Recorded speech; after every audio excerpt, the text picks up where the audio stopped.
बघा स्ट्रक्चर नसते 1 2 3 4 5 इथं लागलाय 6. इथं काय कसलं मोठं स्ट्रक्चर आहे बघा. नमस्कार मित्रांनो, स्वागत आहे आणखीन एका नवीन व्लॉगमध्ये. आणि आज हनुमान जन्मोत्सव आहे आणि त्याचमुळे श्री क्षेत्र टाळगाव चिखलीची आज यात्रा आहे. तर तीच तुम्हाला काल म्हटलं होतं की तुम्हाला यात्रा मी आजच्या ब्लॉगमध्ये दाखवणार. तर आता सकाळचे 9 वाजलेत आणि आता पालखी जी आहे टाळगाव चिखलीतलं जे मारुती मंदिर आहे तिथून भैरवनाथाची पालखी निघते. ती कुदळवाडीच्या भैरवनाथ मंदिरापर्यंत जाते. मग ती पालखी तुम्हाला आजच्या ब्लॉगमध्ये पाहायला मिळणार आहे. चला आता पालखी निघेलच, आता जाऊयात पहिलं मारुती मंदिरात जाऊयात, दर्शन वगैरे घेऊयात आणि मग त्यानंतर ती पालखी, त्यानंतर भैरवनाथाच्या मंदिरावरती गेल्यानंतर काय असतं, काय मी ऐकलं की ते गाडे वगैरे फिरवतात, तर ते बघूयात आज तुम्हाला पाहायला मिळणार आहे. तर ब्लॉग शेवटपर्यंत नक्की बघा आणि नवीन असाल तर चॅनलला सबस्क्राईब करायला विसरू नका. चलो चला आलोय बघा आता गावात, पाय पडायला जायचंय. हे बघा यात्रेत दुकानं सुरू झालेली आहेत आणि इथूनच आपल्याला जायचं मंदिरात पाया पडायला. आणि हे बघा मंदिराच्या पुढचं मांडव असं काही डेकोरेशन आहे. आणि चला आता दर्शन वगैरे घेऊयात.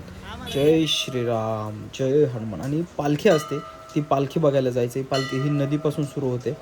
हे बघा हेच ते दत्त मंदिर. इथून आपली इंद्रायणी नदीपासून ही पालखी सुरू होते आणि इथून वाजत गाजत चिखली चौकातून महादेव मंदिरापासून असंच भैरवनाथाच्या मंदिरापर्यंत ही पालखी जाते. याच्यामध्ये भैरवनाथाचा मुखवटा असतो. इथून पालखीमध्ये हा मुखवटा ठेवून भैरवनाथापर्यंत नेला जातो.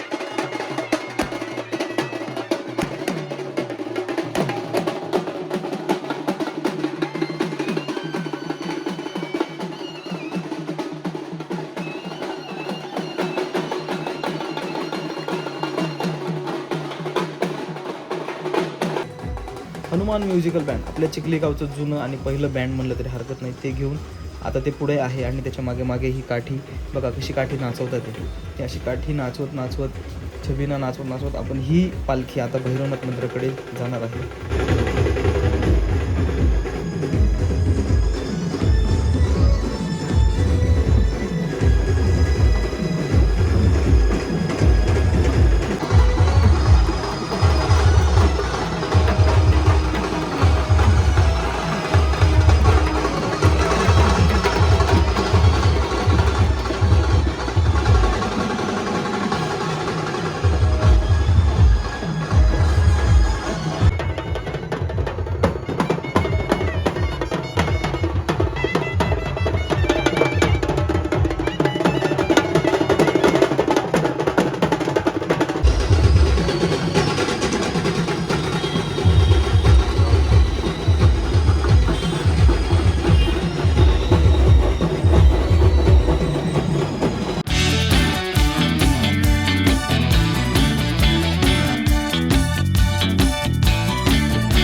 चला आता चिखली चौकातून पालखी चाललेली आहे महादेव मंदिराकडे आणि तिथून तसंच मग पुढे ते भैरवनाथ मंदिराकडे जाणार आहे.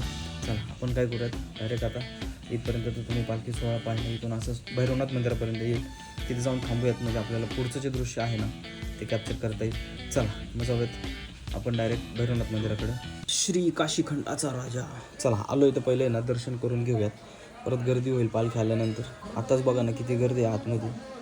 हे बघा पालखी आलं होतं काय गर्दी होईल. चला पटकन दर्शन घेऊयात आणि आपण ड्रोन घेऊन रेडी राहूयात, म्हणजे आपल्याला ते फुटेज कॅप्चर करता येते. चला भैरवनाथाचं चांगलं.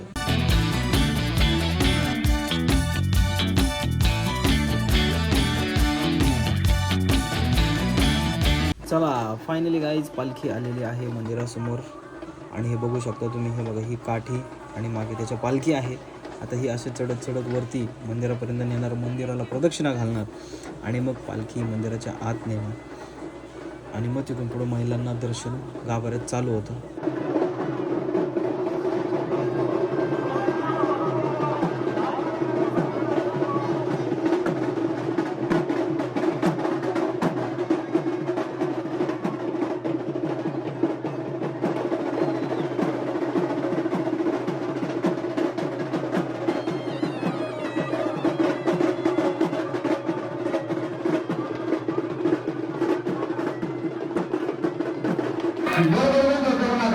सगळ्यांना दर्शन मिळेल याचं सर्वांनी नोंद घ्यायचं. चलो गाईज फायनल दर्शन वगैरे झालंय आणि घरी आलो होतो आणि हे बघा हे आहे आपल्यासोबतच बघा ह्यो. मग म्हटलं गाडी घेऊ जरा ऊन आहे आणि घाटात फिरून येऊ. घाट आणि कुस्तीचं कसं काय केलं ना ते बघायला आलोय. चला जाऊयात. आलोय आता शाबाईकडे नागेश्वर विद्यालय आहे आणि त्याच्या इकडूनच चाललोय. आता इथून तुम्हाला दिसेल बघा सापळे बॅनरसाठी स्ट्रक्चर उभे केलेले. इकडं कुस्तीचा घाट आहे हा सगळा आणि इकडून आता घाटाकडे चाललो. इकडं घाट आहे बघा या साईडला. हे बघा इथं बघा सापळे बघा नुसते बॅनर लावायचे. इकडं सापळे उभे केलेत. इकडं बघा येतं बघा स्ट्रक्चर नुसते 1 2 3 4 5 इथं लागलाय 6. इथं काय कसलं मोठं स्ट्रक्चर आहे बघा. आणि इकडं आलेला आहे घाट. आता इथं काम चालू आहे. अजून 2 दिवसांनी आहे घाट. तोवर काम होईल पूर्ण. चला बघू घाटाचं काम कुठपर्यंत झालं, किती पूर्ण झाले ना हे तुम्हाला दाखवतो मी. चलो कसला केलाय बैलगाडा घाट बघा. वरती काम चालू आहे सगळं घाटाचं. कलर बिलर दिलाय का रे? बापरे. हां हां या बघा सगळं काम चालू आहे इथं.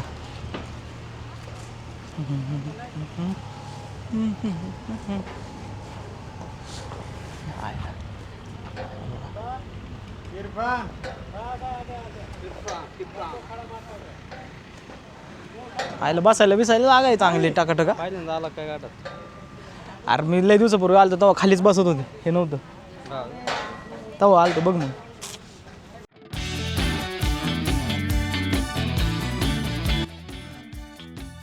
मंडळी हा बघा घाट कसा आहे. हिरवं हिरवं जे दिसतंय ना ते सगळ्या पायऱ्या लोकांना बसायला केले दोन्ही साईडनी. ऊन लागू नये म्हणून वरतून आणखी कपडा येणार आहे. ते बघा वरती बांबू वगैरे दिसतात. ते एवढा लांब घाट आहे आणि सगळ्यांना बसायला जागा सावलीची सोय केलेली आहे. पुढे भला मोठा मांडव तुम्हाला दिसला आणि जसं जसं पुढे येईल तसं हे बघा हे पुढचं मोठं मैदान मोकळं. बैल तिकडून पळत आली त्याच्यामध्ये पकडायची. असा हा एवढा भला मोठा घाट आहे आणि सगळ्यांची एकदम उत्तम आणि व्यवस्थितरित्या सोय गावाने केलेली आहे. खरंच खूप भारी वाटलं. एवढी सोय सगळ्या गाडाप्रेमींसाठी आपल्या चिखली गावाने केलेली आहे आणि हा घाट सज्ज आहे 3 दिवसांच्या गाड्यांसाठी. चला बघितला घाट कसा आहे आणि अजून काम चालू आहे. पूर्ण झाल्यानंतर मग तुम्हाला व्यवस्थित दिसेल एकदम घाट. आणि बैलगाड्या ॲक्च्युअल स्पर्धा चालू असताना पण येणार आहे तेव्हा पण एक मस्तपैकी तुम्हाला दिसतील सगळे. महाराष्ट्रात जेवढे बी बैलगाड्या होतात ना त्यातपैकी एक सर्वात मोठी यात्रा म्हणून ह्या चिखली गावची यात्रा मानली जाते. मागं माहिती आहे तुम्हाला मुशीमध्ये पण एक मोठी बैलगाडा स्पर्धा भरवली होती. तसेच इथं पण आहे आणि ही जवळजवळ 1 कोटी रुपयांची बक्षिसं आहेत. JCB आहेत आणि अजून भरपूर काही बक्षिसं आहे इथं. आता हे झालं आता घाटाचं वगैरे पाहिलं आपण सगळं इकडं. आणि इकडं आता कुस्तीचं आहे मैदान ते पाहायला जाऊयात. आता काय नाही तिथं फक्त तयारी किती झाली तेवढंच आहे. आणि बाकी एकदा बॅनर वगैरे लागले ना मग तुम्हाला कळेल कसं आहे इथं कसा राडा असतो धिंगाणा असतो ते. कारण तुम्ही स्ट्रक्चर तर बघितलेत किती उभे केलेले आहेत तिथं. तेवढे बॅनर वगैरे लागणार. मग त्यानंतर स्पर्धा चालू होणार. त्यानंतर भरपूर काही गोष्टी आहेत त्या तुम्हाला पाहायला मिळणार आहेत. त्याच्यामुळे सबस्क्राईब केलं नसेल तर सबस्क्राईब करून ठेवा. चला हे बघा आता आपण आलेलो आहोत कुस्तीच्या मैदानावरती आणि आता त्याचं काम चालू आहे. अजून त्याची डागडुजी करायचं काम चाललं आहे.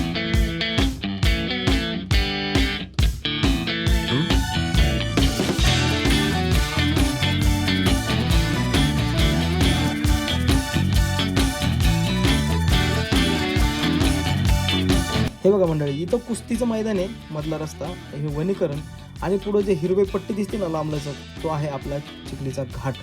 बघा घाटासाठी आणि कुस्ती खेळण्यासाठी किती मोकळं मैदान आहे असं क्वचितच काही गावांना असेल.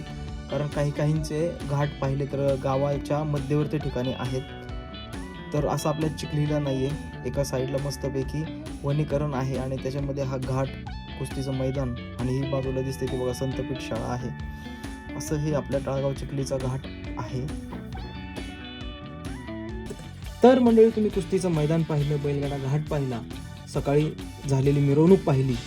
आता तर पुढे यात्रेला सुरुवात झालेली आहे. आणखीन गावातील दुकानं असतील, संध्याकाळी भैरवनाथ मंदिरापाशी असणारा कार्यक्रम असेल, हे सगळं तुम्हाला पाहायचं आहे आणि ते तुम्हाला पाहायला मिळणार आहे उद्याच्या ब्लॉगमध्ये. तर आजपर्यंत हा व्लॉग कसा वाटला हे कमेंटद्वारे नक्की कळवा आणि चॅनलला सबस्क्राईब करायला विसरू नका. धन्यवाद.